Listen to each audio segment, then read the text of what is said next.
WEMFradio.com. Sweet. Hey, I'm Pat B. And I'm Adam Willis. And you're listening to the Geek Down here on WEMF Radio. Bob with me. Bob with me. Herb, why are you shaking your head, man? You make me feel awkward. How you gonna sit there and do that? I told you everything. Oh, sorry. You know what? Never mind. Ladies and gentlemen. Actually, I think. Oh, that's how he bops? Yeah. You bops. You bops. I bop sideways. You may have some kind of anaphylactic shock going on. We will never know because we're like, oh man, Herb is getting down. He Bob Saget's. Let's do it. Ladies and gentlemen, welcome to another episode of the Geek Down here on WEMF. I am Pat B. As you heard on the side of me, my man, my main doodle stain, he is the black Adam Willis. Yes. How are we doing, Patrice? I'm okay, man. You're not reading the news, I hope. Oh, don't do it. Don't do it. Bad things happen all over the place. All hail President Putin. He's coming.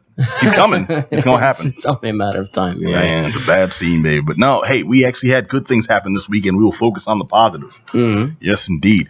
Including the black and white unity we have in this room, too. The black and white unity we have in this room. So much ethnicity. I look to my left, and I see my man here. What's your name again, Fred? Hank? Willis? Gaylord? Baron. That guy. No, we are joined in the house by Baron Jones, Boston's own photographer extraordinaire, videographer, mediocre. I'm messing with you, man. Yeah. Hey, welcome. I'm so bad at photography, too. Oh, wow. Okay. I oversold it. My bad. No, we're happy to have you. He's going to give us the lowdown later on, along with our own DJ Herbie Herb. Woo! That guy over there on Boston Comic Con 2017. Yeah. Herb, this is your first review, right? This is your first time covering something. Usually just the man in the back kind of that's right. keeping things right. First time I ever covered an event. Nice. Well, glad you actually made it out there too, man, because I saw those crowds. Woo! And I didn't. You didn't see the crowds? No, I didn't go. Man, Black Adam Willis avoids every event like stone death. Like it's got the plague. Like the test was positive. Yeah. It's all good, man. I'll like run through the wall and leave the Roger Rabbit bunny ears, you know. Yeah, he'll leave just a Black Adam Willis outline on the wall. Like you do like the Bugs Bunny, man. It's just like, and we see like a cloud that's shaped like you. Yeah, it just goes. Yeah. That'd be it, man. Oh, of course. And you may see him in the background fiddling with knobs and dials and keys, looking extra focused today. Laser focused, if you will. He's pretty much like our own Mean Gene Oberlin with hair.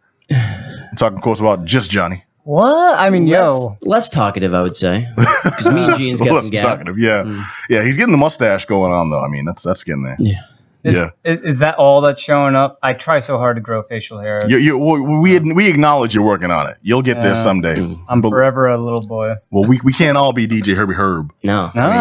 When it comes to scruff, this man wrote the book. I try very hard. He did. Book of Scruff. Yeah, he wrote the Book of Scruff. It's a page turner. Man, it's like the forgotten book in the Bible. It's the Book of Scruff. You only read it in the bathroom, man. And yea, he did not wash. He did condition 17 times. Yea, he did try cornrows and decree it was a mistake. No, we have an awesome. We have awesome. We have asked me, yo. I don't know what that was. We have an awesome show for you. We have good stuff. We have great stuff. And then we have stuff that's going to blow your mind. Am I overselling it? Maybe. Yeah, probably, but a little bit. We got some stuff, though. We got some good stuff. We're covering some things. You know, we got some reviews. You got the Dark Tower review. Man, I'm excited. Which came out. I'm excited. Yo, man, it is a movie with Idris Elba, my man. Yeah, and you know what's crazy, too, is I just saw this thing online, and it was Matthew McConaughey doing like a press junket for it and stuff, and they told him, they were asking him about Sam Shepard. Of course, they worked together in the movie Mud because Sam Shepard passed away. Yes, they did. And they were like, oh, yeah, can you give us a few words about Sam Shepard? And he's like, what? He's like, Sam Shepard. He's like, he moved on today. And he literally found out like on the red carpet talking about the movie, and he was like, definitely got a little worked up over. He was it's probably not how you want to be told that you're a friend and co-star. Yeah. He handled it really well, though. He handled it really well, and he gave like a nice little thing about them working together. But he's like, oh, he moved on today. Well, see you in the next one, Sam. And he just pieces out. Like, well. Rest in. Nah, that's not even funny. I'm sorry. But no, I mean, McConaughey is a consummate professional. You know, I mean, good for him. Yeah, I don't know. I can imagine finding out something like that. Well, I don't know, man. For a clone of Woody Harrelson, he's done very well for himself. Yeah, that's a hell of a clone, though. I would love to be a doppelganger for Woody. For real. They both got them abs, man. I'm hating. Just seriously, like this dude, even back on Cheers, he was like the dumb guy who was just obnoxiously cut for no reason at all. Woody played the dumb guy named Woody. Woody played the dumb guy named Woody. Yeah. Yeah. Oh no, Matthew McConaughey. Oh, hold on a second. From McConaughey. If anyone's seen Wolf of Wall Street, you know what we were referencing. If not, that was like some deep, like second tier nerdism. That was just for Herbie Herb. Yeah. Man. Dude, I'm jazzed about the show we have, man. I've got the new Gravity Falls comic. Yep. Which I want to talk about this one because Baron, I'm not for once I'm not the only cartoon viewer in the house. This man right here, Baron Jones, cartoon viewer, not just like this was not planned. Even came in wearing the Gravity Falls shirt that I bought at Boston Comic Con. That he bought at Boston. Way to take it back. All right. Yes, and that stuff. That's what I'm talking about. But no, Gravity Falls is a very popular cartoon that ran for a couple of years. Didn't go that long because they wrapped up the story neatly on the Disney Channel and very popular. And I am disheartened because because I know you've never watched the show. No. And Johnny, I'm pretty sure, has never watched the show. You never chimed in when we're talking about it. I have no clue what you're talking about right now. Exactly. I don't know where I am right now. And I would think Herb would, but he's got too much pride to admit it. Too much. See, but no, we're grown ass man. I'm not ashamed to admit that's right. I sit there and watch the kids' cartoon because it's not entirely kids' cartoon. Dirty jokes all over the sucker. Yeah, I watch Adventure Time and stuff. Deep stuff. That's better. Adventure Time is different. Adventure Time is like it had to be all extra cutesy and weird like that. Otherwise, that is some of the bleakest material possible. Yeah, some of it's pretty heavy, yeah. Yeah, like Adventure Time, you know why there's no more humans? Or at least for a long time, why there was no more humans?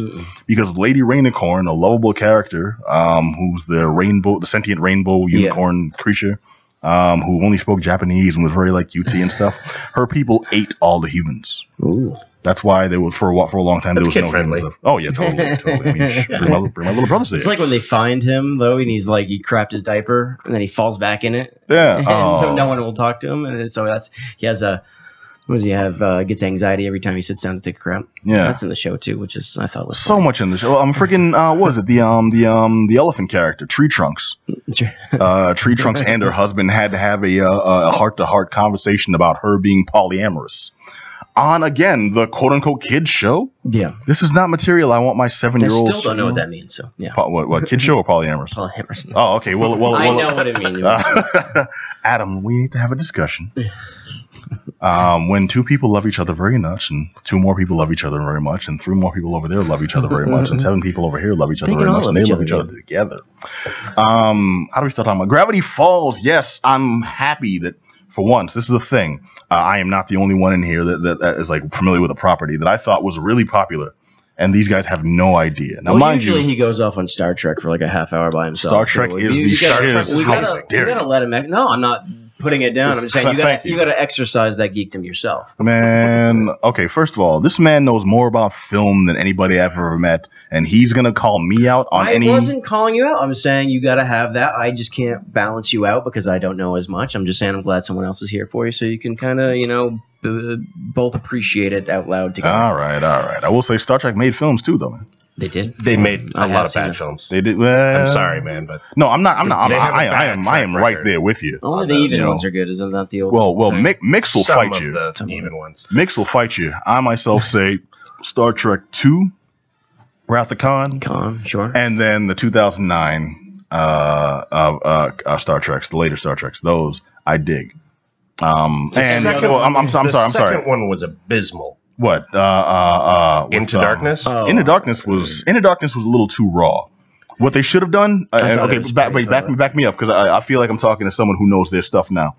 They basically tried to remake in their own image Wrath of Khan. Yeah, and they failed. Well, would it not have been better if it had actually been a 2-part movie? And the first part was the original series episode where they found Khan and they had the whole thing where they thought he was friend.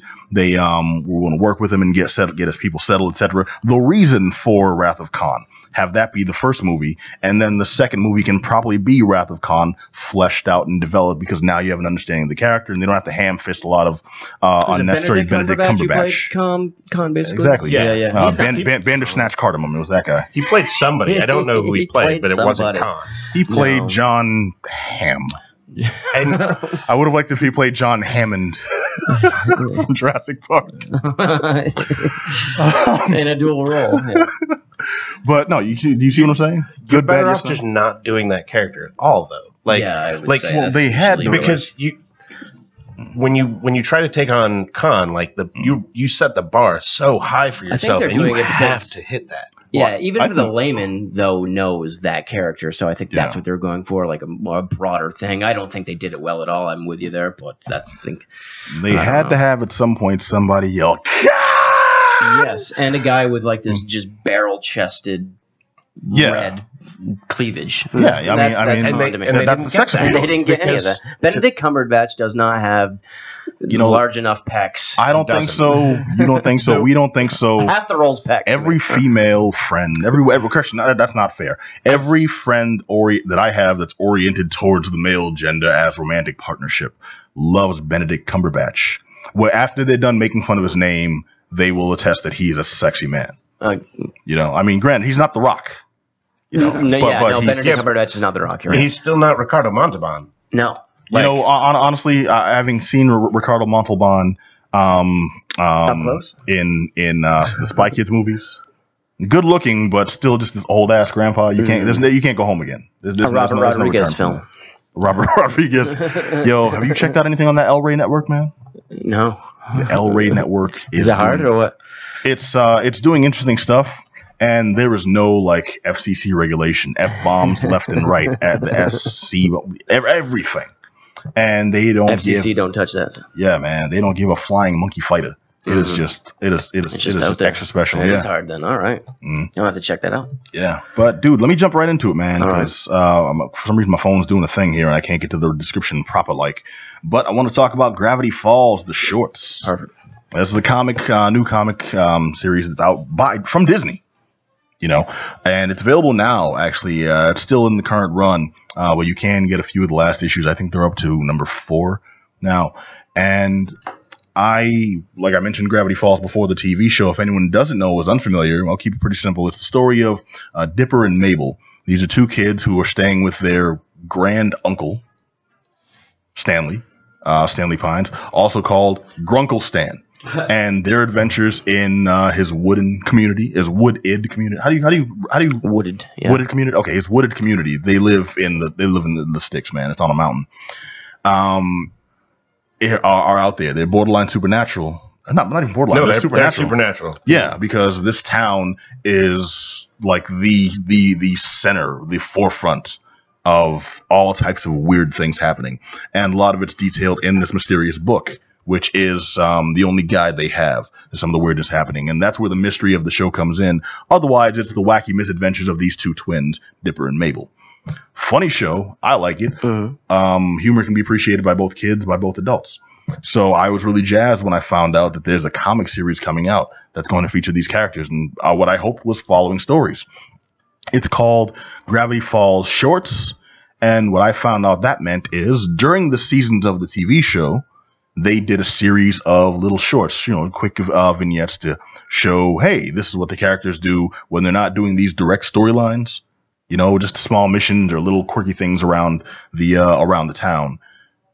Stuff on camera. They're making their own wacky TV shows, and you get a little bit more story, you get a little bit more character development. And then I read these books. That's exactly what they are. And I don't mean they expand on these. I mean they took all the shorts they continuously taking all the shorts that they showed on TV and have transcribed them to comic form. Like I was actually able to bring up one of these and follow along on a YouTube video of the exact short that I remember seeing on TV. Wow. Yeah, it's a hell of a way to go. Oh, it's an interesting choice. It is. And the thing, I would be so against this, man. Like stuff like this normally pisses me right the hell off, but it's freaking Gravity Falls, dude. I love Gravity Falls. I'm sorry. It's just such a good show. And it's entertaining. It's funny. The only thing bad I can say about the shorts and the comic is that you lose a lot of the comedic value of the bits that take place from the delivery. That's true. Sure. I mean, that's a lot of what humor is anyway, is kind of, it's not just what's said, it's how it's said and how it's delivered, and like the timing and everything. Yeah, I'm sure that a lot of it gets lost in translation. It's only natural. If you just read a script off of what Grunkle Stan says, like, it's not the same. He's a terrible person. Oh yeah, no. Wait, hold on a second. Who had any qualms that he was an okay Joe? This dude who basically stole his brother's life. Yeah, but I'm sorry, spoilers. Yeah, that's spoilers. But Jesus. It's okay. What the hell? Like, I'm upset. I'm not gonna watch it. Got so defensive for you because I know people are gonna be like, "Oh my god!" Thank YouTubers. You. He's nothing but a humanitarian. Yeah, speaking up for those. Yeah. Anyway, sorry. Speaking up for the homunculus. All right, sorry, continue. I'll cut you on like 4 times, man. Go ahead. But I mean, you take just the regular script without his delivery, and he loses all of his charm. He's just like a prick. Yeah, pretty much. He's like, oh, you are a terrible relative. You don't care about these kids at all. No. The only thing that gives him merit is, you're right, that charm there, and that's what ties us to the character, gives us some kind of affection. And the book does its best to communicate the humor, because the artwork is beautiful. It looks just like the show, and they capture even, or at least they try to capture some of the visual gags as best as they can. So that I really have to respect. I can't hate on that.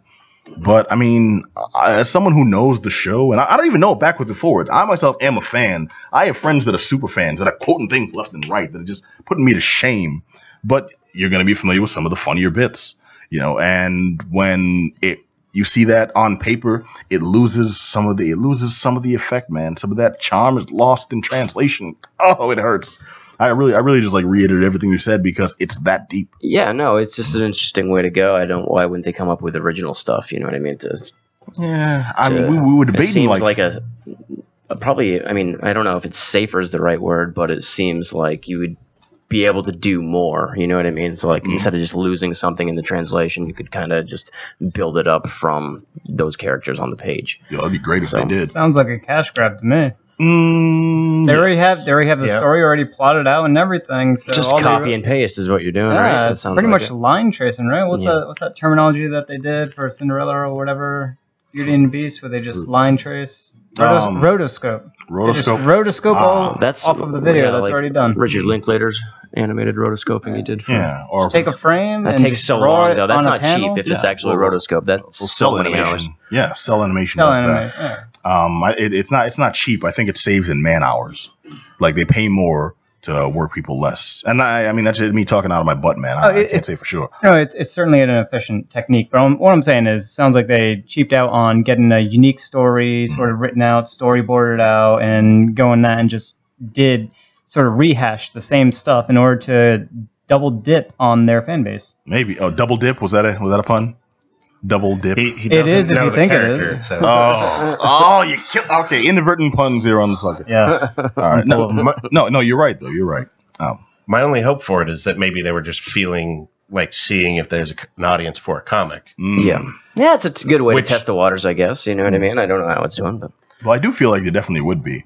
My only problem with Gravity Falls is they wrapped up that story pretty neatly. Yeah. If they continue on, it would have it runs the risk of being like Futurama, where it's like they ended it neatly, and now they got to come back and force new stories.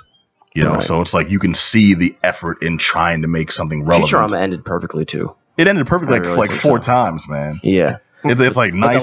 The last one with the last one. So when it comes back in 2018, I'd still be fine with it. You know what I mean? Just because it ended perfectly doesn't mean I don't want more stories. They might do another. What was that crappy? The Beast with a Billion Backs. With a billion backs. Well, they did that whole. It was like the whole season was just those 4 movies. Basically. Yeah, it was stupid though. Right. There was the story with Lars and I'm like, come on, man. Yeah, there was 4 of them. If the last episode had been Seymour, I'd have been okay with it. You know, because they've done good stuff. Does anyone know what we're talking about? Because I feel like, I mean, we're having our own conversation here. Herb is lost. Johnny couldn't give more of a. Well, anyways, I'm in Herb land. All right. Not a problem, man. It's basically on Futurama. Fry had a dog, Seymour, and it's one of the saddest things you'll see on TV. Yeah, it's a bummer. Yeah, I won't spoil it for anyone who hasn't seen it because you need to cry like we cried. Damn it, I wouldn't hurt me personally, and it's a cartoon. I mean, the end of Gravity Falls hurt almost the same way. The end of Gravity Falls, though, it's just like you knew it couldn't. You knew it had to end, and maybe not exactly that way, but it had to end. Go ahead and spoil it. You already did it. Everything else. Oh, stop it! You stop that right now. Joking. Go ahead. No. Gravity Falls was a great show. I would hate to see them try to cheapen it. Or God forbid they try to do something like going from Teen Titans to Teen Titans Go. You know, I didn't see Go. Have you seen the new Ben 10? No. Okay, are you familiar with Ben 10? Vaguely. Okay, because Ben 10 would be the best example. But from Teen Titans, you know there was a Teen Titans cartoon show? Yeah. Okay, it was popular. It was comedic, but mostly action oriented. Right. Imagine if they took that and made it more of a SpongeBob-like show. Yeah, that would be bad. Oh, it's horrible. It exists. It's called Teen Titans Go. It is tragic. What really bothers me is it's a terrible, god awful show, but it's one of those ones. It's one of those shows the Cartoon Network runs for endless periods of time, and that's the only thing that's on in the morning when I'm getting ready for my day job. You know, I don't do this like full time, guys. I sell shrimp out of a van. Mm-hmm. When I'm getting ready for work in the morning, like that's the only thing that's on. So that's what I have on in the background, and they make like good 80s references, you know, and then that's just wrapped in this horrible, disgusting like turkey bacon of a show. I like turkey bacon. I like that show. Teen Titans Go? Yeah, I love it. Don't say that out loud again, man. We will find a new producer. That's not okay. That is not okay. He's taste shaming. He does this. I do, and it's deserved. Find me somebody who's going to tell me Teen Titans Go is worth your is better is this the than Teen Titans is. Seriously, how dare you, sir? I trusted you. I think it's pretty entertaining. Oh, stop it! You stop that right now. That's not. He's I'm trolling. with you. Go ahead. He's trolling. Like this is trolling. Go ahead and like it. I don't know. Go ahead and like it though. Go ahead and like it. All right. Well, anyways, long story short, Gravity Falls was an amazing show. This book, it's still funny. The shorts are still good material. I would say pass on it though if you're a fan of Gravity Falls and you've seen the show, because most likely you've also seen the shorts. So none of this would be new material. This would all just be a rehash of old stuff. If you haven't and you just like good funny comics, go for it. Why the heck not? You can watch the shorts or you can read this comic. The experience will you're not going to lose anything. It'll be mostly the same. It's just entertainment. This is probably more friendly to like reading on the train ride or whatever, because you can't hear audio on the YouTube videos on your phone. You know, it's like there's not much to sell this if you're not a fan, besides the fact that it's funny. If you are a fan, there's not much to sell this because you've probably seen it already, but there's that little sliver of middle ground. Well, if you're a super geek too, you're just going to want to get it just because. True, but I need to have everything of everything, you know. I don't promote that, man. Stuff. I don't promote that because that's how people go broke. You know, honestly, in this day and age, we being a hoarder and living alone too. Yeah, that too. And then you know, a stack of newspapers falls on you. Yeah, you know, a stack of a forgotten box of troll dolls ends up crushing a vital organ. Yeah. That Pog collection. I got suffocated by a thing of Beanie Babies collapsed on him. Oh. Jeez. That name just makes so much merch for everything that it's impossible to really be a completist on anything. Well, dude, we're talking about Disney here right now. Okay, they invented that technique. Yeah. So yeah. All right. So Gravity Falls shorts is the comic. If you're familiar with Gravity Falls, like In and Out, like don't bother with this one just because it's not bad. It's everything. It's literally everything you've already seen. Yep. Gravity Falls shorts. If you haven't, it's still funny. Maybe you want to check it out. It's available now in stores. All right, so I'm going to kick it over to my man, Just Johnny, waiting there with a zen-like patience. Oh, yeah, just waiting to give his honest opinion. He's been very, very honest opinion. He's played so close to the chest. Yeah, I can't wait to let this one rip. On Phantom Limb. This is Phantom Trigger. Oh, gotcha. Phantom Limb. That would make this so much better, but... All right, so Phantom Trigger, it's a game that just came out on a Nintendo Switch and on Steam, so you could play it either on your PC or on the Switch on the go. I haven't played it on the PC. My guess is that it's going to be the ideal version will be on the PC, and usually I would fault to the Switch because you could take a handheld portable with you, but I'll get into the reason why it's not ideal on the Switch. And really just, this is the perfect game to avoid. This is such a waste of time, such a waste of money. And well, hold on a second now. From the description I got, I heard this was a hardcore RPG like slash game. All right, so right there, that is false advertising. This is essentially Double Dragon from back in the day. Not hearing a bad thing.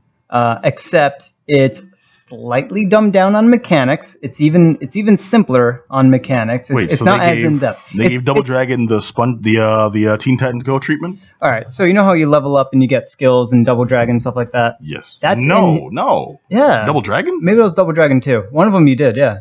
You kill enemies. You get new special attack abilities. And it's either Double Dragon 1 or 2. I'm almost certain on it. No, yes. Man. Oh, yes. Okay. Well, I'm aware of upgrading and getting new skills. Yes. Okay. So in Double Dragon, you get new skills as you sort of play along, and that's the same thing with this thing, except it's tied to these bars that fill up as you attack enemies. So eventually, you unlock all the abilities. That's as far RPG as this thing goes. This is a steaming pile of. All right. So tell us how you really feel. It's the simplest of games. So this was made in a game jam, and then they're like, let's turn this into a full-fledged game, stick a $15 price tag on it, and sell it. And some games are made like that are good. Yeah, not this one. This is all right. So this is sort of it's so dumbed down. When you look at the menus, right? When you first boot up this game, your problem is with the menus. Sorry. It's an indicator. Go ahead. It is an indicator of the quality of this game. It's literally just a single backdrop, sort of background image, and then like as stock text font as you can get, and just a couple of little different things. I think it was like 3 options on the front page, and then what sounds that retro, or story.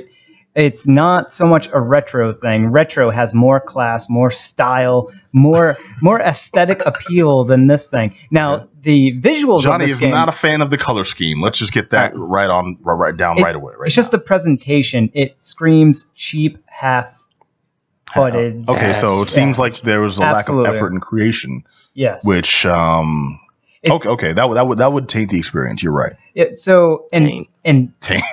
so take that part of it, just not putting in the full effort, the full quality that something like this should deserve. So the design is not fully realized all the way. This is a very boring beat 'em up where you're playing your main attacks is sort of you have like this ice attack, you have this with this cube that sort of spins around you, you have this fire attack with your fist, and then you have this whip thing that you can use to sort of scorpion pull enemies towards you. That sounds like cool stuff.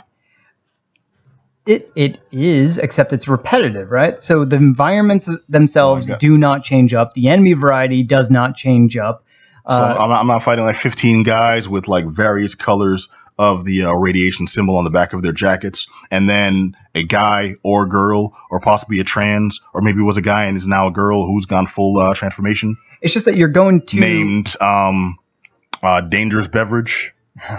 It's just that you're going through too much of the same stuff before it starts to change itself up. And literally, everything that this whole game is, and now the levels that you're going through is purely linear, but they do have branching paths for the sake of having branching paths so that they're not fully linear, but they are absolutely fully linear. And the branching paths end up being this sort of offshoot that is annoying to do. Yet you have to do it because there's usually some worthless item in there or story enhancing thing over there that will help give you more idea of what the backstory is. But the backstory is absolute garbage. Oh wait, so these aren't just fetch quests; these are actual things that will help the main story. So you're playing as what I think is a guy, and the reason why I don't know is I'm going to get into that. Okay. You're playing as this guy that died. You're playing as this blob with a head. Or I think he died. He sort of collapses, and his wife's like, "Oh my god!" And all of a sudden, you're in this like alternate. You arrive on a boat on like this weird nether realm place, and you're sort of navigating. And there's like this tree. I killed the tree. I didn't know if I was supposed to kill a tree or not. That was kind of cool. But you fell asleep and woke up to like limbo, didn't you? It's like a psychedelic limbo. Psychedelic limbo with colors. That still sounds horrible. Yeah, a lot of psychedelic colors. Look, I like the aesthetic, the colors, the things that are going on there. Now they also advertise their soundtrack. Their soundtrack is garbage, right? I was expecting some really good retro wave music here, which is kind of what they were promoting for this. They're even selling the soundtrack separately, and it is garbage. It's a CD full of Yanni. It's like the most boring, monotonous music, and it's even deafened. Like they don't even have as much trust in their own music that they produce, so that they sort of lowered it a few notches. So you're not really hearing it, so you're not really listening to how awful it actually is. Oh man! But that's in there. The story, and once again, the story's really just shovelware garbage. Guy gets sick, collapses, and he wakes up and he's at the hospital, and they don't say what kind of disease he has, but it's pretty much cancer. They're trying to tug at like heartstrings that they haven't earned, right? It's like they haven't earned the player's time to sort of develop any kind of sympathetic story behind there, but they're trying so hard, and that's where the Morrissey soundtrack comes in. It's so half done. Okay, no game I've in my experience has been a good time when it involves cancer in the background. Like when that's one of your main character driving points, it's pretty depressing. There was that one with the dude. There was that game the dude made to teach people about cancer because his kid got cancer and died. His kid got cancer. Right, and that's actually a well done thing that does earn a certain degree of your emotion. It does earn that from you, but for this, it's forced, right? And it's not trying to put that as the centerpiece for its story, although it is the centerpiece. But it's not like you're playing this game. You're not playing it for the story. I was surprised it even had that for a story. I'm surprised it even went there. It didn't even need it. It was completely unnecessary. So every time this is not what I'd expect from a game called Phantom Trigger. Yeah, exactly. I still don't understand how you go from a cancer patient to shooting fire out of your fist. It's bouncing back and forth. So when you collapse, it automatically goes into this nether realm, and then every now and then you'll go into like a faint memory of the past, and it's sort of explaining the life that what he was going through after he collapsed, sort of finding out about the sickness or disease or whatever it is, and how he's interacting with his wife and how that relationship is developing and sort of coming apart and stuff like that. So it's like, where's my dinner? But that's slowly coming in like as a per memory type of thing. Okay, so now we've gotten the personal opinion out. Tell me about the gameplay itself. So it's a hack and slash. It's a beat 'em up game. I mean, if you've played Fatal Fury, if you played Final Fight, Streets of Rage. I mean, if you've played those, any of the Ninja Turtle games. Oh, River City Ransom. That's the best. Yeah, if you played any of those, Double Dragon proper, Double Dragon, and a better game. But it even has the co-op. Oh wait, and the greatest beat 'em up of all. Let's not forget, the Tekken Adventure Mode. Oh man. Yeah. Well, do you remember? Nina Williams game one, right? Remember that? No. Sub-Zero standalone game. Oh yeah, that was that was terrible. Yes, it was. That was terrible. But you don't remember Tekken Force? I don't remember Tekken Force, but I definitely remember that Sub-Zero game. It started in Tekken 3. That's the one where you pick up the power-ups, and it's like at random, no other audio, and then suddenly you hear, chicken! Yeah. The Sub-Zero game was a 2D side-scroller beat 'em up, but you had to hit a button in order to turn around. It was so bad. Oh yes, it was so bad. Okay, so it's falling in that arena. In the Sub-Zero 2D side scroller thing. Except it's not 2D. It's an isometric view. It does have co-op, so I did play a little bit of co-op with my brother, and a big problem with co-op. Not necessarily his twin brother, just Jerry. It can be done well, except co-op in this game, you share the same health pool. So if you're bringing in someone who hasn't played through this and doesn't know sort of the quirks of this game, they're going to get reamed, and you're both going to get a game over screen. Is that supposed to be for a handicap for the better player? Yeah. No matter what, it's to your detriment if you're playing in co-op, unless you both play the game from start to finish, all the way through together, and you're willing to die a lot. Because this game is also... Okay, you hear that, kids? It does not pay to have friends. It's also a difficult game, a fairly challenging one, but it's made more that would be fine if the enemies and the tells of the enemies, not all of them, but some of them, the hitbox that triggers when they do their attack versus their animation that you see is out of sync, so that you're going to take a hit before they actually do give you the tell that they're about to do the attack.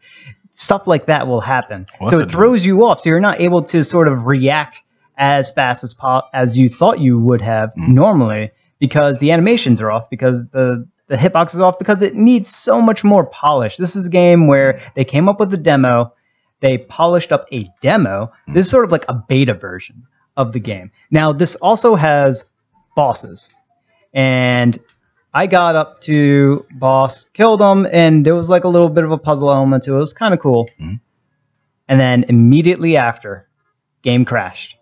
Transitioning to the next segment. I feel like that was programmed just to spite you. This is the biggest problem with the game. It's like Penn and Teller's bus driving game. It's just like, oh, you think you got it down, and then suddenly there's a little thing. Oh, a bug hit your windshield, lose 5,000 points. What? Huh? Yeah. Well, you got to turn slightly to the left. So not only did it crash once, it crashed every single time I tried to start it up again at that spot. Oh. So all my progress is gone. That's it.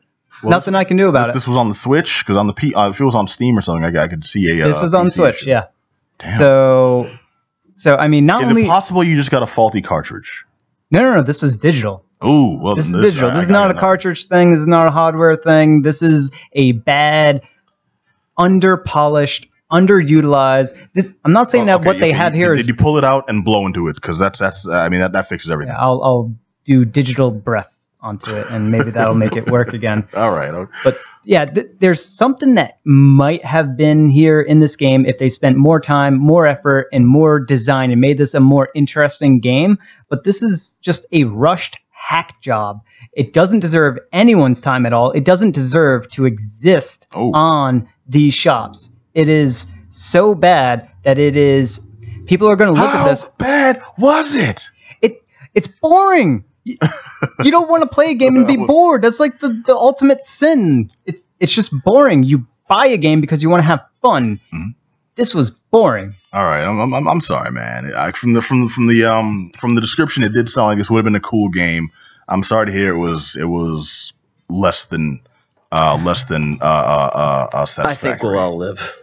We'll get through it. Adam, who does not play games and is not aware of the pain when you fully invest in a game that you think will be the shiz, and it turns out to just be shiz. I was looking forward to it. The aesthetic part of it, the vibrant colors, the neon colors, and all that, and what I thought would be a good soundtrack. I was looking forward to it, but Well, were there any high points then? No, none. The high point was that it crashed. I couldn't proceed anymore, and I knew I no longer had to play the game because there was no way to continue forward. That was the high point. Okay. All right. Wow. Well, Johnny, telling it like it is. Yeah. All right. The game is called Phantom Trigger. It's $15 wasteful dollars on Steam and Switch. All right, the game is called Phantom Trigger. Johnny thinks it should be called Buy a Pizza. Stinky finger. It should be called Buy a Pizza instead. Buy a Pizza instead. Okay. Thank you for that. All right, well, now with that, I'm going to turn it over to DJ Herbie Herb.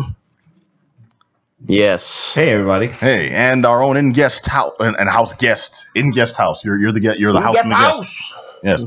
In-house guest Baron Jones to give us lowdown on Boston Comic Con 2017. Happened just this weekend, and you all have the lowdown. Want to give us, first of all, our listeners who may be unfamiliar, what is Boston Comic Con? Boston Comic Con is a gigantic, I think it's pretty big comic book convention that takes place over at, this is the first time that they do it over in this venue they had it at, over at the Boston, what's it called again? Boston Convention Center. Boston Convention Center, dude? I thought it was over at the Heinz before.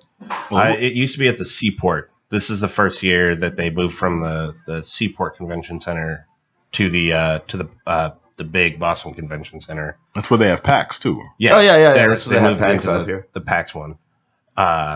It's also the first year that Fan Expo took over. Fan Expo bought out Boston Comic Con from its original developers. I've seen that name all over the place there. Yeah. Are they like the new Reed Pop? They're just very celebrity centric, whereas the previous years on Boston Comic Con had been much more focused on the actual comics. Instead of like they would have had like previously they would have had like 3 or 4 celebrity guests. This time they had like 15 to 20. Yeah, there was a lot of people there, dude. Yeah, and if you're not big on the celebrity side of things, like I'm not, you're Brown's like, I don't give up. It's a you walked in big like, section. Stan Lee gave him the finger. It's a big section of the con that I don't need to go to. Okay, but for everybody else, if that's what they dig, then it's cool for that. All right. Yeah. Cool thing is, local celebrity Vermin Supreme was amongst the crowd out there. Oh, okay. So you got to like have a meet and greet. Yeah. I got to take a picture over with Jay and Silent Bob. It's kind of a cool thing. Jay and Silent Bob were there. Yeah. Kevin Smith and Jason Mewes. Yeah. All right. Talking about the celebrity things, Well, were they doing anything interesting, or were they just like there getting high with people? They was just like taking pictures with people, rushing them through, dude. Like you barely get a conversation with those guys. Oh, yeah. That was pretty much standard for most of them. Though at least on this time, you didn't have to pay to talk to them. You just had to wait in a line. Yeah. In the previous years, if you wanted to talk to them, you had to get a special ticket. And, so you had to pay for that. They did a thing the last time they were in Boston. Well, Adam, do you remember this? It was like $70, maybe more even, just to like be like see them, like be in the same room where they were talking. Bob? Yeah, which seems a little ridiculous because they're not that great, right? They're not. I think a drug addict and a guy who's made a couple good movies. Well, he's made some good Kevin Smith is not a drug addict, sir. No, Jason Mewes. No, the thing I think is the reason I think they do that is because this is taking advantage of the audience that's more familiar with them. Yep. You say general audiences if they're out at freaking I don't know, the Country Music Awards and like, hey, and special guests Kevin Smith and Jason Mewes, they're like, who? No one's going to pay to see them, but at Comic-Con, everyone there has seen Clerks, has seen Chasing Amy, is very familiar with Stan Lee being in a couple of Kevin Smith's movies. Yeah, but Kevin Smith does work on a lot of comics as well, dude. He wrote for like a lot of stuff, though. Have you read his stuff? I mean, I read some Daredevil stuff. Yeah. So that's not a selling point. We don't do that now. Okay, so we're talking about the celebrities now, and Baron doesn't care. Right. Baron thinks his life would be enriched if they'd all die. Baron, did you catch any of the panels? I missed out on a lot of the panels. I didn't get to any of the panels either. Some of them seemed like some pretty cool workshops for like learning how to write or draw comics. Mm-hmm. I spent too much time just wandering around Artist Alley and the. So what was the high point for you in that section? For the Artist Alley, yeah. Artist Alley has always been the reason why I go to Comic-Con. Like I like going to see, art. The various artists and all their different takes on all the. So did you see anything this year that stood out more than the rest? So I got there was, I forget the name of the guy, but I got 2 different panel artworks that had the X-Men in them. In a really cool style. Right. This man had Prince, and if I'm not too out of line, that was my favorite thing. Yeah, you want to give us a story on this specific print that you purchased there, sir? So pass it. That one right there. So pretty much, most of my friends in Boston are burlesque performers. So as soon as I saw that, it's not nudity if there are sparkles. I knew that I did not have enough money in my bank account to buy as many copies of that as I needed to. Yeah, no, folks would love that. I myself would love that for Christmas. That's a stocking stuffer. Wink, wink, nudge, nudge. I think you can get it at like it's page1comics.storenvy.com. Okay, page one comics, but it's page like the name page. So PAIGE. Yeah. All right. Okay, so Baron's buying softcore porn at these things. It's not nudity if there's sparkles. Yeah, right on there on the thing. It's the Passion Cove of art. Wait, you mean it's the below her mouth of? Okay, all right. Herb, did you explore the artist alley? Get anything? I did. I saw a lot of really cool stuff. I didn't buy any, dude. I was kind of. He smoked pot with a hippie, though. I did smoke a lot of. Right? Wait, what's this now? You got a story? I did smoke a lot of pot with a lot of hippies, dude. But like, that's artist alley enough. Yeah, that's like a everyday thing. Well, yeah. Wait. Can I talk about these guys? Yes, you can. Sweet dudes. Like the nicest people I ran in there, dude, was the Drive-In Horror Show guys. They originally from Boston. They've been they moved over to LA. They've been writing this comic book. They're like nicest people I've ever ran into at a con, dude. They just like call me over and we like talk for a little bit, dude. Dude, and the comic's really entertaining. It was like it gave it like it's like this like Tales from the Crypt style like book, dude. Very cool dudes, very cool work, dude. Like I love them. The best part of the comic was hanging out with. Best part of the Comic Con was hanging out with these guys, man. Okay, so it's really cool when artists call you over. Yeah, dude. Like it was so badass, dude. Yeah. Like, I remember at I think it was my first New York Comic Con.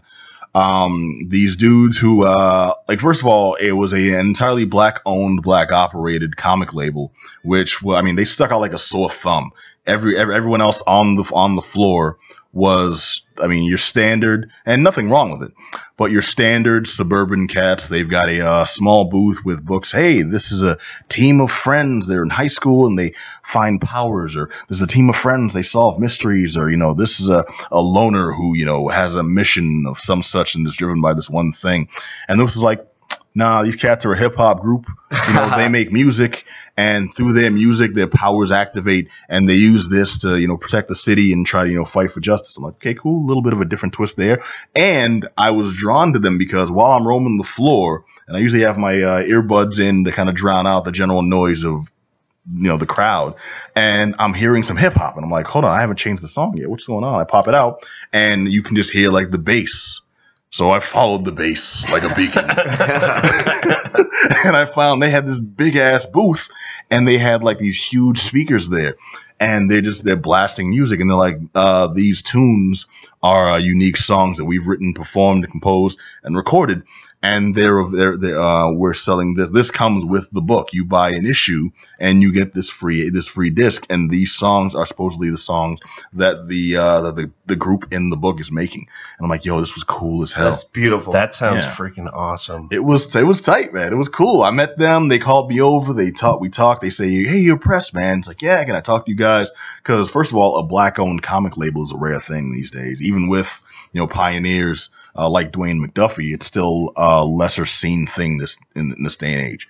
So it was cool to sit down and talk to them, and they were very friendly. They told me all about the different characters they have. Direct me to websites. They gave me a couple free T-shirts, and more than willing to spread as much information and to spread love. They had a bunch of people coming over. Some just listening to music. A bunch of people were buying the books, and I think that's when you make it less clinical. And you can back me up on this. You guys have been to cons. When it's less clinical like that, it's more friendly. You're more inclined to be like, I'm having a good time. Yeah, let me get a book. Let me get a poster. Let me see what's going on here. I completely agree. This is $50. Let me put this back. I completely agree, dude. That was the point of the con where I just opened up after hanging out with these guys for a couple of minutes and just talking like books and where they were from. They just kind of hang out with them for just BSing around, dude.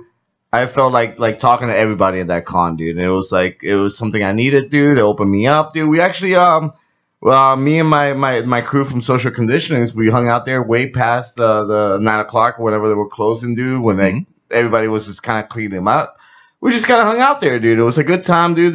This con was like a good experience, dude. I gotta say, dude. All right, cool. A lot of friendly people. Food was expensive though. The food, never buy food at conventions. That's like. I'm sorry, man. Someone led you astray. That is day one stuff. You got to bring your own food, man. You yeah. Get a backpack, throw some food in there. Get a laptop bag. You can hide so many candy bars in there. I should have known, dude. It did make me sad though because you paid $50 for one of those. No, I mean like previous years of Boston Comic Con, it felt way more centered around like the local artists and everything and the new stories, as opposed to now where they up the booth prices and kicked out and like. See, that makes me sad, man, because Boston Comic Con, it wasn't always the biggest convention. It seemed, even though they did kind of big time us last time and wouldn't we don't approve of your numbers, so we're not going to give you a press pass. Like, are you serious? New York is cool with this. Connecticut's cool with this. Otakon is cool with us. SDCC is cool with us, but Boston Comic Con, where we're from. Adam, where you from? Vermont. All right, where most of us are from. Wouldn't show us that level of love. So it's like maybe they've been planning to get in that headspace of being more like corporate and sterile for a while, and this is just like the ultimate transition. Could be. Well, that's kind of a bummer, man. Despite all of that, did you have an okay time? Yeah, I liked it. I saw a guy dressed as Batman. Man, at Comic-Con, woo! I saw many of them, but my favorite cosplay there was a guy dressed as Batman in a wheelchair, and he had a sign that says, "I blame Bane." Genie, nice. That's pretty good. That's beautiful. That is good. I like it. How about you, Herb? I had an amazing time. Very cool, very friendly people. I did get word of an after party afterwards, but we weren't brave enough to go to it. We ended up taking off and going somewhere else. But that is very cool. I kind of like that. Maybe next time I'll go check out the after parties, check out what people are up to afterwards. But I just wasn't brave enough to bear to do it this time around. But 10 out of 10 experience. We'll do it anytime. Yeah, very cool. All right, and just to follow up before we close out real quick. What was your favorite costume? Since we've got that on the table now, if you saw, do you have a favorite cosplay? There were a lot of really cool cosplays. Crap, I'm drawing a blank now, though, dude. It's okay, man. I'm drawing a blank. I'm gonna draw a blank. It's all good. I won't put you on the hot seat. I saw a young man dressed like this, and I'm holding up the Sparkles picture.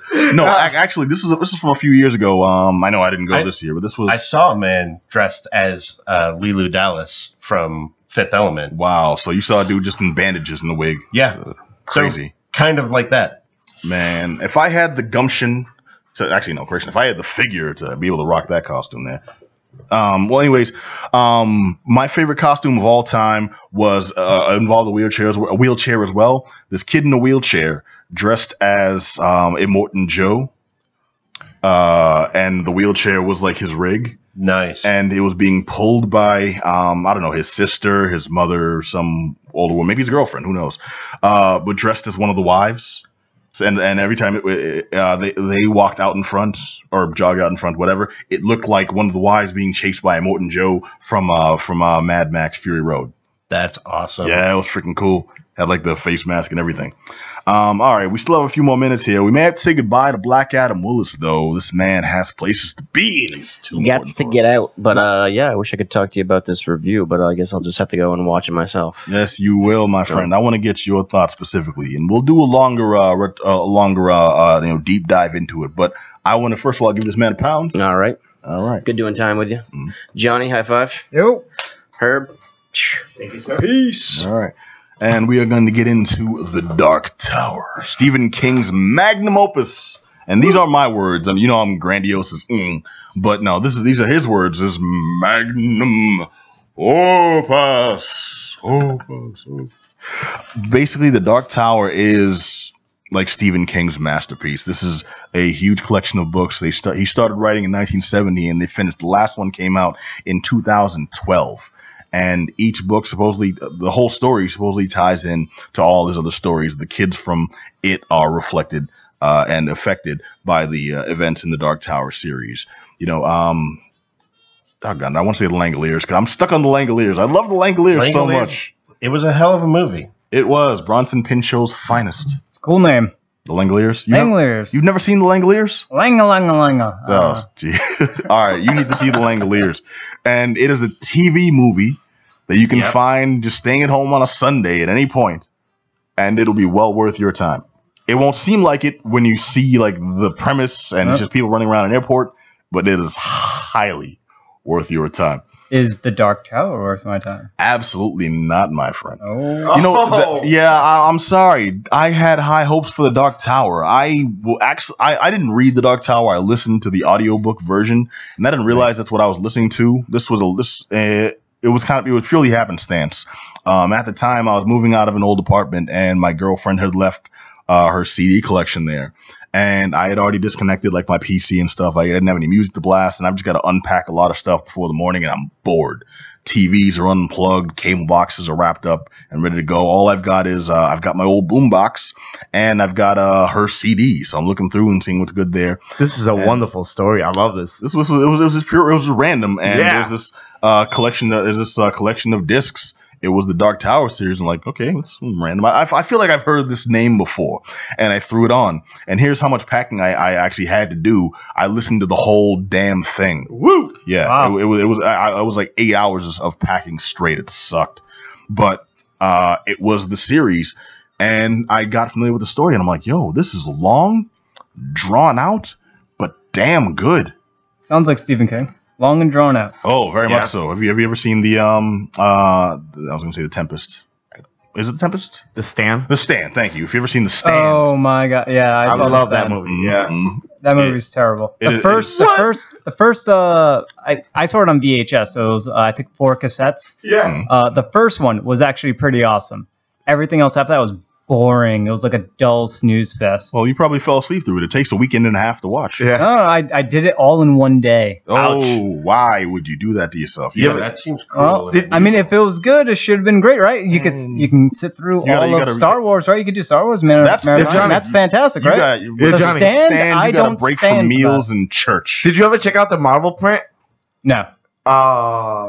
All right. Well, see. Okay. Again, these works are things that reflect on people, man. They have an effect, and Stephen King's work is good, even when adapted for other media, to a degree. Usually, when it's in other form, it has to be done not by Stephen King, someone else, and it ends up being pretty fantastic. Okay. No. Good point. This wasn't necessarily done by Stephen King. They've been trying to make The Dark Tower for a long time, and for a while, the longest running name attached to it was Ron Howard. Ron Howard's a good director, man. Yeah. He would have had an interesting spin on it, but for the amount of time he was interested in the project. I don't know. The technology wasn't really up to the CG was nowhere near where it should be, and the project has never really got off the ground. Scripts were started and stopped. Production teams were put together and then disbanded. Actors were targeted, never actually cast, and the whole thing was kind of a mess. Finally, it was shelved. Howard's moved on, and the director that took this on is a dude. He had a very interesting story because he was mostly interested in because his whole vision was when I first learned to speak English, to speak American, I learned from the Dark Tower. It's like, okay, cool. Well, good for you. Let's see what a true fan does with this work. And what we got is this mess of a story with surprisingly good acting. I mentioned Idris Elba. I was excited. He was one of my favorite actors, and the man is good. Despite when you give him crap like Prometheus, he's still good. He's the only good part of Prometheus. Yes. Yes, he is. I do like that Noomi Rapace finally got an American role, but it did her no justice. Yeah, she was wasted on that movie. Very much so. They gave her a terrible character. Yeah. And again, why is it always toothy vaginas left and right? That's like with the friggin' the slugs coming out the eyeballs. They made a movie about that. They did. It's called Teeth. Yep. Okay, that's different. That's an actual vagina with teeth. Yeah. And in Prometheus, it was just everything looks like a vagina with teeth. It's like very obviously there was some kind of like someone had some deep seated misogyny going on there, and they need to present it some way. That artist. H.R. Geiger. Well, H.R. Geiger was veiny penises left and right. That's a little different. It was rib cages and penises. Oh, okay. And hybrids of both. This has nothing to do with the Dark Tower. We're diverging so much. We are. Okay, let me stay on point. First of all, the Dark Tower itself is a good story, and I'm familiar with the book, so I was disappointed to see that the movie was kind of mediocre. And by mediocre, I mean it was well acted. The fault is not in any of the actors, except maybe Matthew McConaughey, who is a stellar actor in most everything, but really felt like he was phoning this one in. Like this dude, it seemed like he was sedated through most of the movie, and the role doesn't really call for that, man. That's his natural face, right? No, his natural thing is really mellow and laid back, all right. Most of the time except when he's, There you go. Ooh, I hope you guys have seen Wolf of Wall Street. It's such a great scene. It's so good. All right, but no, McConaughey plays the big bad in this. He plays the Man in Black. And Idris Elba plays the protagonist, Roland Deschain. Which, okay, now a little bit of controversy before. That's a great name. Roland Deschain. Yeah. It's not bad. He plays the gunslinger, the main character throughout most of these. And there was a bit of controversy because people were complaining that why is Roland's usually is written as Caucasian? He's a white guy. Why do you have Idris Elba playing him? If anything, he should be the Man in Black. Like, oh, really? Okay, so you don't want your protagonist, your hero, being recast as a black guy, but you want the black guy to play the villain, who's also a white guy? What are you getting at here? That's my question. Yeah, my reaction. But was the gunslinger actually white in the books? They're both white. Yeah, the gunslinger was white and the Man in Black was white. Oh, okay. Yeah, I'd heard something. I was wrong, but I'd heard that they never actually referred to his skin tone. Oh, I could have sworn they did. No, they referred to his eyes. Blue eyes. Okay, so one of those baby blue-eyed black folks from natural. Oh yeah. Well, he's from another dimension or whatnot, right? Okay. He can have blue eyes. All right, the very accepting. Baby, I got nothing. I don't know. No. It's all good. What I'm getting at is it's a silly thing to be mad at. Especially after you see the movie, there's plenty more to be upset about. The main beef is this is a succinct production. Everything happens very quickly. Everything happens very tightly, and that's a problem because this is a very long story. It's a Stephen King. It is, but it's well developed. And I don't mean to continuously rate the movie based on the book. I'm just saying that as a movie itself, it felt lacking. It felt like you can tell there's a longer story here that they're kind of that you get the abridged version. And that really hurt this production because the acting from Elba was good. The performances from other people were decent enough. I think the only one that really kind of bothered me would be McConaughey. And that's unfortunate because I know he's a great actor. I know he's done phenomenal work, and I really expected a lot more from him. And it seemed like he was phoning this in. You did buy him as some parts evil, but that was more in like the writing setting, having the character do this heinous stuff. And it felt like he sleepwalked through this one, which is unfortunate. The little boy, Tom Taylor, who played Jake, not the main character of the stories, but the main one that this movie follows as the catalyst for Roland's story, is surprisingly well. He did a great job. I found out that production was held up because the kid's growing. He's a little boy, and by the time they started production and ended production, he had like sprouted like 2 feet. Oh, wow. And he looked different. He sounded different, so they had to do a ton of reshoots to make you understand. No, this is the same kid, and it didn't happen over the course of like 4 years. Good old puberty. Yeah, hey, good for him. Maybe the boy got laid too. No, he was still like 12. That's no, definitely not. Catherine Winnick was a face that I actually struggled. She plays Jake's mother, Lori.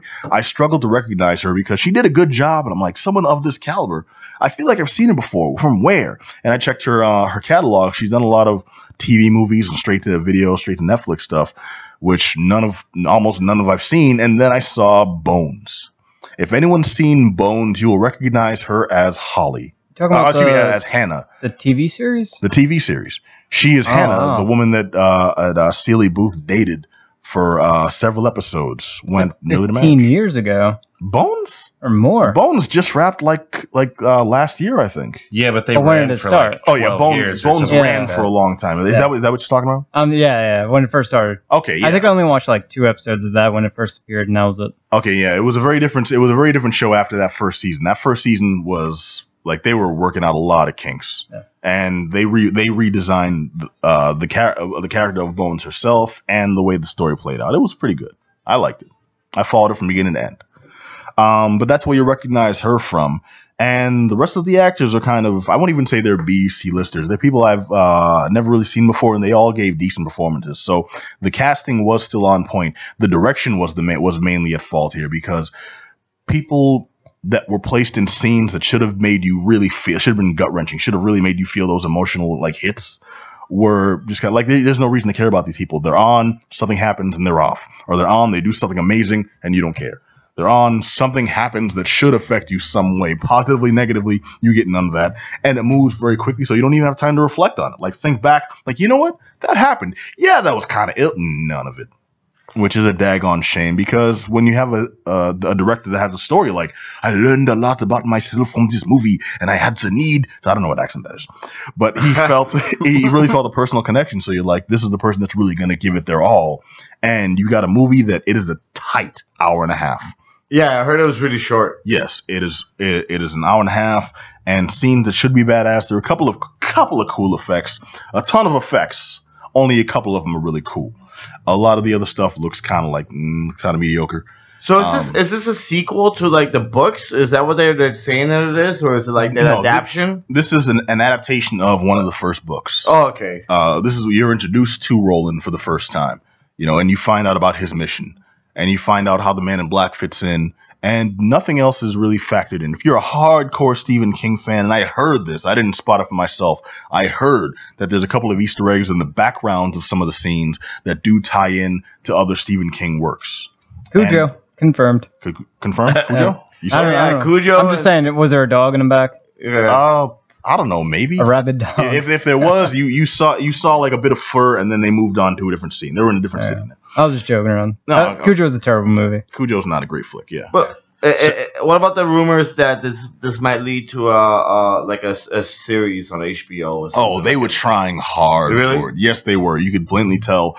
And unfortunately, that would have been cool as hell if they did. If this was a good movie, they'd have had the sequel. They'd have had the series, no problem. That seems like that's a good fit. Is to have Stephen King works in a longer format like a TV series. Oh yeah, dude. And especially Dark Tower, from what I've heard from other people talking about this, there is a lot of like characters and interesting, sort of like a high fantasy, not high fantasy, but a lot of fantasy like elements to it that sort of interweave this very intricate. Well, totally. Stephen King's work is good for that. Making movies out of the stuff is generally, it works sometimes, it doesn't. Like Shawshank Redemption, fantastic. The Langoliers, I mentioned, is really good. Stephen King's version of The Shining, terrible. Absolutely terrible. But I mean, it comes down to interpretation of the work. So you get somebody better on this project, and The Dark Tower could have been like legit. Yeah. Even Christopher Nolan. Yeah, Christopher Nolan can't do everything, but he would have made this one. He would have made this one pretty awesome, pretty badass. Even Zack Snyder co-directing would have made the effects better. Ooh. I said co. Wow. Ooh. I said co. Oh, man. Ooh. You get him doing the action scenes, doing the special effects. Ooh, don't let him anywhere near. Oh, okay, no. Think about it this way. Give him an early retirement. Think about it this way. Imagine if Sucker Punch was a good movie. Because Sucker Punch looked amazing, but awful movie. That was such a cool trailer, though. Yeah, so misleading. No. But no, it looked amazing. It was crappy. If this one didn't even look amazing for most of it, and that's the problem. All the cool stuff was the stuff that looked cool in the trailer. Like, that's the problem. Everything that was cool was shown in the trailer. Awful. It's The Dark Tower starring Idris Elba, starring Matthew McConaughey. I have to say pass, and that really hurts because I had high hopes for this, and they had good material to work off of. Ouch. But at the end of the day, it just was not there. It's in theaters now if you're watching this on time in the live broadcast, and if you're not, well, then you should. You can check us out every Monday at twitch.tv/The Geek Down. And you can hear our melodious voices at WEMFradio.com. Man, we've come to the end of another one. I want to thank Baron Joan for joining us. Thank you for having me. Oh, thank you, man. You're welcome back anytime. So tomorrow at like 2 o'clock? Well, you're welcome back anytime we're actually on in here, yeah. I want to thank Just Johnny. You. I want to thank DJ Herbie Herb. All your bass art belong to us. Okay, stop that right there. I want to thank Black Adam Willis, and of course, I want to thank you, our awesome listeners. If you have anything on this show you heard about and want to chime in on, give us your opinions, your thoughts, hit us up at geekdownradio@gmail.com. You can always check us out, all our material, at geek-down.com.